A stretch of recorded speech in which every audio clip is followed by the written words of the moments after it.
এদিকে কোরবানির ঈদ ঘিরে মেহেরপুরে জমতে শুরু করেছে পশুর হাট। বিভিন্ন জাতের গরু নিয়ে হাটে আসছেন খামারি ও ব্যবসায়ীরা।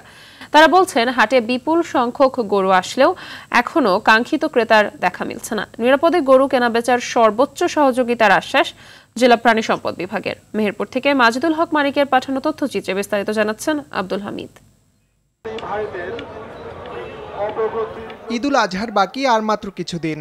কোরবানির ঈদ ঘিরে মেহেরপুরের সবচেয়ে বড় পশুর হাট বামন্দি ও নিশিপুরে উঠতে শুরু করেছে নানা জাতের গরু।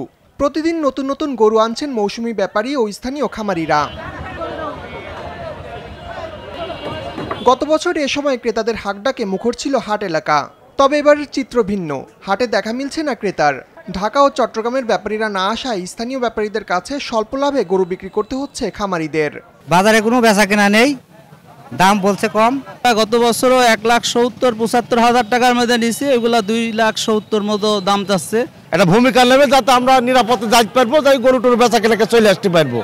এদিকে হাটে নিরাপদে নির্বিঘ্নে গরু কেনাবেচা ও বাজারজাতকরণে সব ধরনের সহযোগিতার আশ্বাস জেলা প্রাণী সম্পদ কর্মকর্তা ডাক্তার সুব্রত কুমার ব্যানার্জির। গরু হঠাৎ করে আক্রান্ত হয়ে যায় কোনো প্রাণী, সেক্ষেত্রে আমাদের ডাক্তার থাকবে, জেলা প্রশাসনের সহযোগিতায় যাতে নিরাপদে যেতে পারে সেই ধরনের চেষ্টা আমরা আছি। এবছর মেহেরপুরে 1,71,753টি পশু কোরবানির জন্য প্রস্তুত রয়েছে। জেলার চাহিদা মিটিয়ে বেশি থাকা 81,560টি পশু বিভিন্ন জেলার হাটে তোলা হবে। আব্দুল হামিদ, RTV।